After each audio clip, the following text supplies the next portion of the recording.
Assalamualaikum warahmatullahi wabarakatuh. Apa kabar sahabat semuanya? Semoga kalian dalam keadaan sehat walafiat. Teman-teman, pada video kali ini saya akan berbagi yaitu cara cepat belajar MS Word untuk pemula terbaru part 1. Baik teman-teman, langkah pertama yaitu membuka dan menutup program. Jadi kalau ini sudah dibuka, cara menutupnya tinggal di pojok sebelah kanan. Ya, ini kita close. Buka, double klik, tutup, close. Itu cara membuka dan menutup program. Yang kedua, membuka lembar kerja baru. Caranya, kita klik menu file, kemudian kita buka new, pilih new, kemudian blank dokumen. Ini membuka lembar kerja baru atau dokumen baru. Selanjutnya yang ketiga, menyimpan dokumen dengan benar. Nah, setelah kita membuka lembar kerja baru, artinya kita telah siap untuk menuliskan apa yang menjadi kebutuhan kita. Entah mau membuat surat, membuat desain, dan lain sebagainya. Jadi sebelum kita menuliskan sesuatu, kita simpan dulu. Caranya klik file, kemudian klik save. Tempatkan di drive, pilih di PC, kemudian tempatkan di hard disk teman-teman. Ya, biasanya saya menaruhkan di D, belajar komputer. Kita kasih nama belajar komputer pemula. Kemudian kita klik save. Nah, teman-teman yang di atas ini, yang tadi namanya dokumen, sekarang telah berubah menjadi belajar komputer pemula. Ini namanya title bar. Kemudian yang ini namanya menu bar. Sepanjangan ini.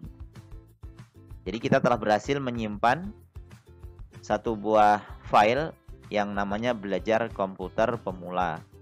Kita cek apakah benar kita telah berhasil membuatnya. Kita buka Windows Explorer kita. Kita buka drive D. Kemudian tadi di sini belajar komputer. Ya, tadi kita menggunakan belajar membuat satu file yang namanya belajar komputer pemula. Jadi ini sudah ada. Ini belajar komputer pemula. Kita close lagi, kembali ke. Sekarang kita akan mengenal menu bar. Yang pertama file. Ya, ini file. File ini berisi new, ini fungsinya tadi untuk membuat lembar kerja baru.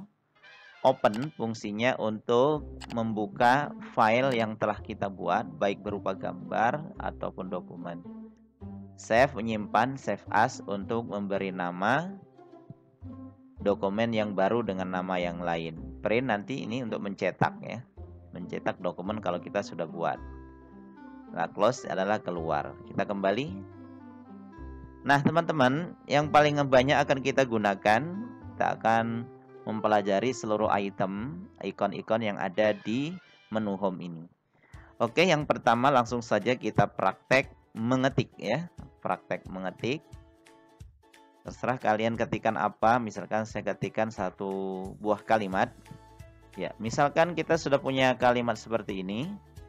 Teman-teman, ini kalau yang ini setiap kita mengetikkan per detiknya kita harus senantiasa menyimpannya. Untuk mengantisipasi kalau terjadi pemadaman listrik dan lain sebagainya, atau komputer kita tiba-tiba mati. Maka yang berupa disket ini adalah save. Gantinya kontrol dan huruf S.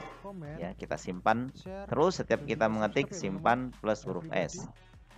Kemudian yang ini adalah undo atau mengembalikan suatu peristiwa kepada kejadian sebelumnya. Misalkan saya klik ini, nah, maka pelan-pelan ini tulisan akan habis ya. Ya, begitu. Nah, kemudian kalau kita kembalikan berarti redo namanya. Kita kembalikan ke peristiwa ke depannya. Ya, seperti itu teman-teman. Jadi ini save, ini undo, yang ini redo.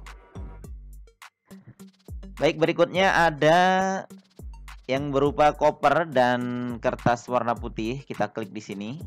Ya, ini ada copy dan paste ya. Caranya bagaimana? Jadi copy dan paste ini adalah fungsinya untuk menggandakan tulisan.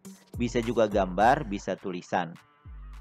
Kita langsung praktekkan caranya, yaitu kita arsir atau kita blok dulu. Cara mengarsirnya yaitu kita tekan shift pada keyboard, kemudian direndam dengan mouse kiri.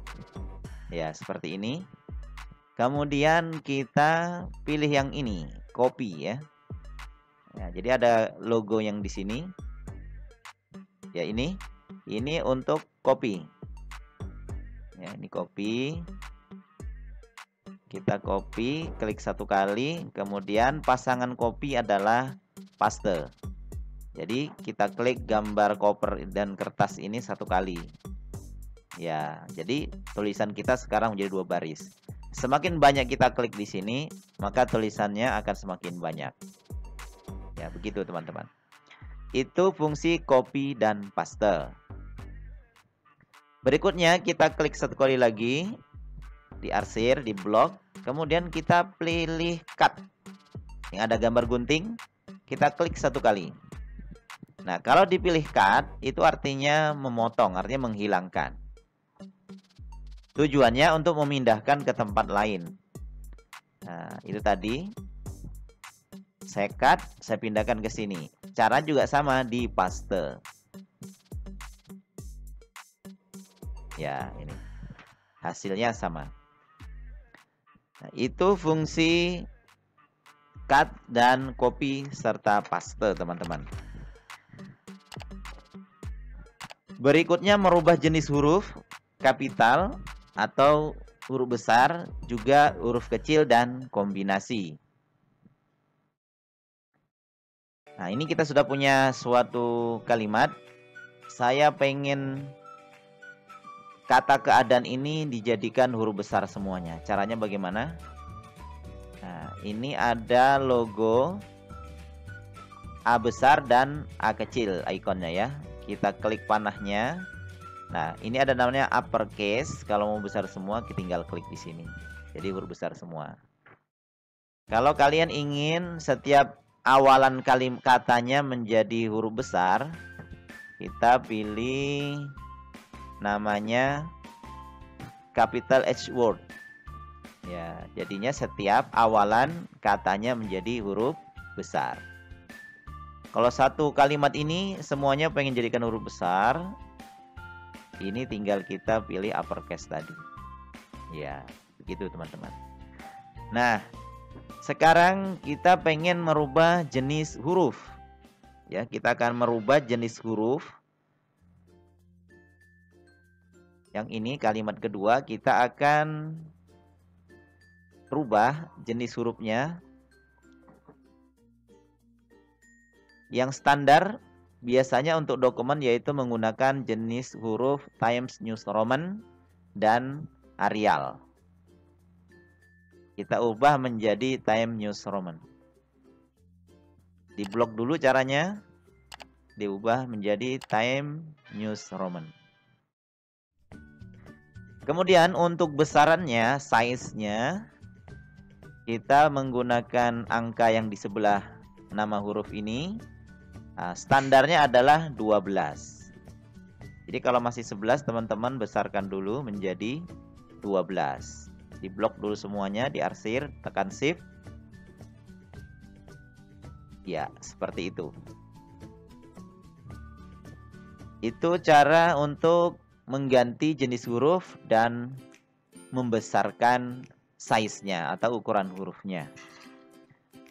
Selain cara ini, untuk membesarkan huruf, di sebelahnya ini ada ikon huruf A.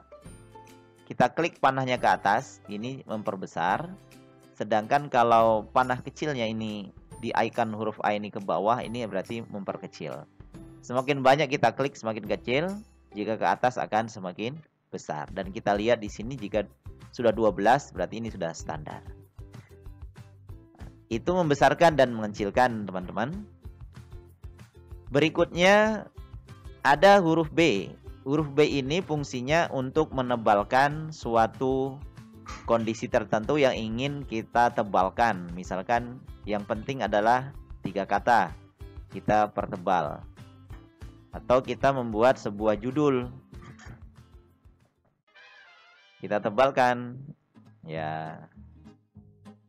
Untuk mengembalikan ke format sebelumnya, kita unklik B-nya jadi huruf kecil. Kemudian di sebelah huruf B ada icon huruf I yang terlihat miring ya. Itu fungsinya untuk memiringkan teks. Kita coba. Ya, seperti ini. Setelah kita miringkan, biasanya ini kalau kalian membuat arti dari satu kalimat di dalam Al-Quran, katakanlah arti dari satu ayat, biasanya kita tulis miring ya bentuknya. Untuk mengembalikan, kita unklik huruf I-nya menjadi kondisi semula. Berikutnya ada huruf U diberi garis bawahnya ikonnya. Ini fungsinya untuk memberi garis bawah. Kita klik satu kali. Ya, ini biasanya untuk memberi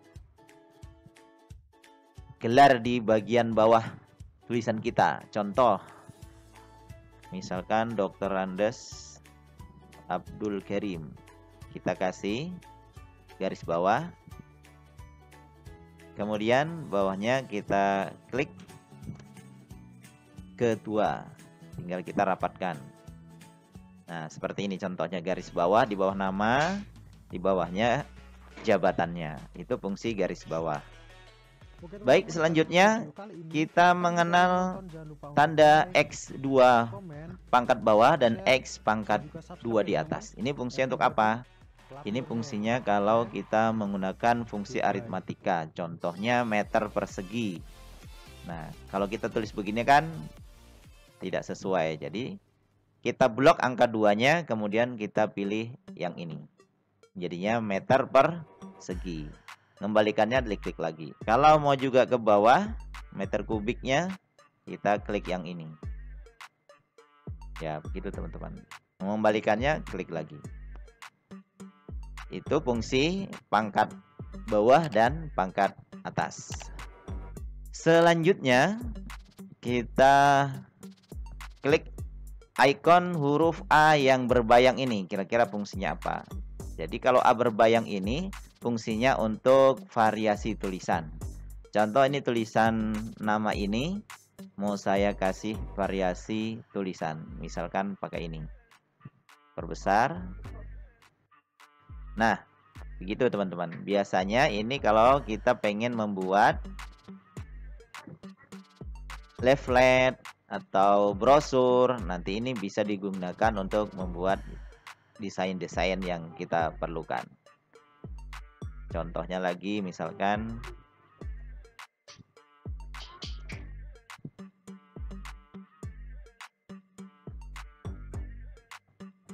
nah, kita bikin judul seperti ini, diperbesar, kemudian kita kasih variasi ini. Nah, jadi kalian bebas memilihnya, mau yang mana saja silahkan. Kemudian ini juga belakangnya bisa dikasih background. Caranya klik yang ini. Nah,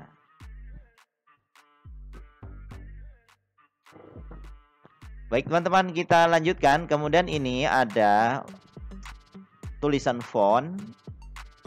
Ya, tulisan font ini kita klik panahnya. Nah, jadi fungsi bold, italic, dan underline ini ada di dalam sini teman-teman ya. Nah, ini italic, bold, dan reguler. Jadi kalau kita pilih reguler, maka dia akan kembali seperti biasa.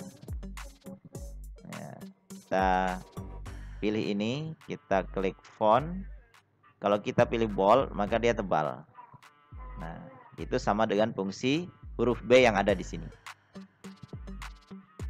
Baik, selanjutnya teman-teman, kita beralih ke membuat bullet and numbering. Bullet itu artinya poin-poin, numbering adalah nomor urut. Kalau buat bullet, ini kita tinggal arsir saja keempat kalimat ini. Kita klik yang ini, kita pilih jenis bulletnya. Nah, seperti ini. Kita pilih ini. Kita copy, mau bentuk yang lain, kita arsir, kita blok, kita pilih jenis yang lain. Ya, itu untuk membuat bullet and numbering. Kemudian kita ganti dengan angka. Tinggal kita pilih di sini angka, berubah menjadi angka. Bisa juga pilih yang di sini nanti. Kalau kita buat dokumennya sudah banyak, variasi seperti ini. Nanti setelah ini bisa maju ke sini, diganti dengan yang lain juga bisa. Nah, begitu. Dan seterusnya. Nah, kemudian teman-teman, ini ketika kita mengetikkan sebuah teks yang sudah banyak, ini saya normalkan dulu semuanya. Nah, ini kalau kita mau rata tengah, klik yang namanya center, maka tulisan kita akan rata di tengah lembar kerja kita atau di tengah dokumen. Kemudian, kalau ingin rata kiri, pilihannya adalah left. Nah, oke, kita satukan dulu ini supaya memudahkan kita membedakan ya. Kemudian ini rata kiri. Rata kiri. Kemudian rata tengah, rata kanan, kemudian kanan kiri, justice namanya. Biasanya kalau yang rata kanan kiri untuk membuat dokumen makalah, skripsi yang berupa karya-karya ilmiah. Ya. Kemudian ini ada baris. Antara baris pertama dan baris kedua, antaranya ini disebut space atau jarak. Bagaimana mengetahui jaraknya ini agar pas? Ya, di sini kita pilih yang ada panah ke atas dan panah ke bawah. Ini namanya space.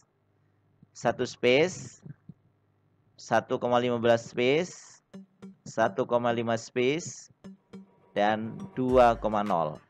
Biasanya ini yang paling jarang ya, jaraknya ya. Jadi kalian sesuaikan dengan kebutuhan mana. Ketika membuat surat biasanya 1 space. Kalau untuk makalah biasanya 2 dan 1,5 tergantung aturan di perguruan tinggi masing-masing. Nah, teman-teman, selanjutnya kita akan membuat paragraf. Ya, kita akan membuat paragraf. Ketika kita sudah mempunyai kalimat yang banyak seperti ini, kita akan membuat paragraf.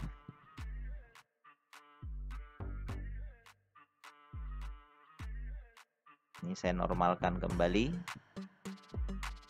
Normal. Nah, saya pengen ini kalimat pertama ini menjadi 1 paragraf. Oke. Caranya bagaimana? Kita klik ini. Ya, yang ini. Panah paragraf ini. Ya, ini. Kemudian kita klik 1 kali.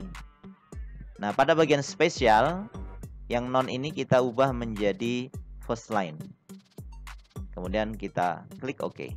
Ya, ini otomatis menjadi 1 buah paragraf. Kemudian kalau kita enter, ingin menjadi paragraf berikutnya, tinggal kita letakkan kursor di sini. Kemudian kita klik tanda kuas ini. Namanya format painter. Kita kuas di sini tempat yang kosong, maka otomatis akan menjadi paragraf berikutnya. Nah, begitu teman-teman ya. Alhamdulillah bahasan video part pertama telah selesai. Insya Allah kita akan sambung pada part kedua, yaitu di menu bar insert. Terima kasih atas segala perhatiannya. Mohon maaf jika ada hal-hal yang kurang berkenan baik kata-kata saya dalam menyampaikan video tutorial ini. Wassalamualaikum warahmatullahi wabarakatuh.